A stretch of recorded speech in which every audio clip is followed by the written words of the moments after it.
Hi, Kimberly here, and today I want to show you how to make a watercolor background using your stencils, just like I did on this card here.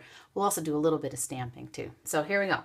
I'm going to start with a piece of white cardstock that I have here. This is just basic cardstock, but if you wanted to, you could use watercolor cardstock as well. I'm going to secure it down to my table in the corners with a little bit of washi.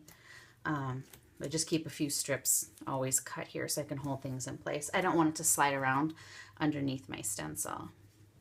Then I'm going to take my stencil, and this stencil is from my favorite things. This is Jumbo Polka Dot. I'm going to place it over my cardstock and kind of line it up the way I want to. And you can see I've got washi tape on the edges of this too, so that I can hold it down in place so it doesn't slip when I'm using it as well.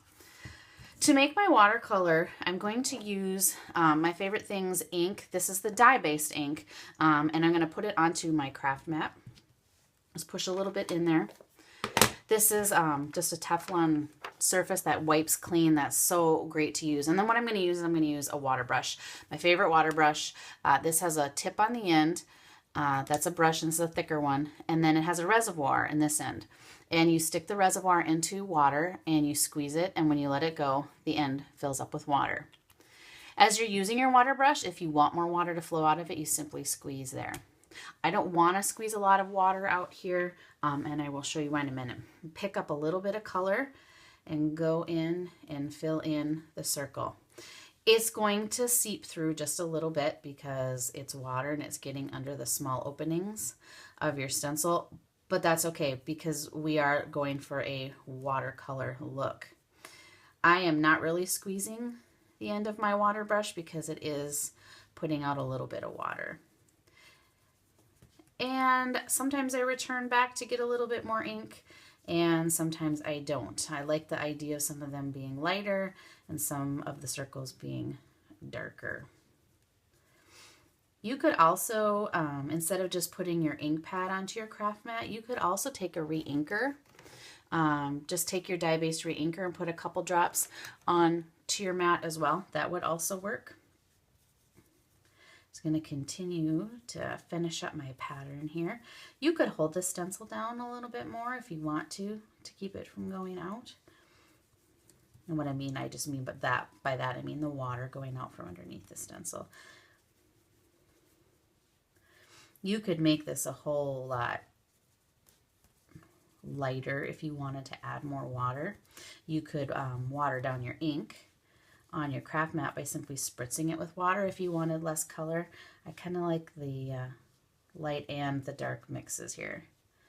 Go back just a little bit, add a little bit more color, a little bit more on. So there I have the watercolor background, which is great just as is, but I wanted to take it just a little bit farther, and I wanted to give it a little bit more depth. So MFT stencils are thin enough that you can stamp through them. Not all stencils are thin enough to do that. So I'm going to show you how to do it. I have typewriter text background from MFT, and then I'm also going to use the same ink again, the blue raspberry. Ink up my background image. I like to put my ink on this way because I can see when it's covered with ink. It gives me a much better idea. I'll set that aside. I'm going to put my stamp on there. I am going to stand up. I want to give it just a little bit more pressure because I want it to go through the stencil.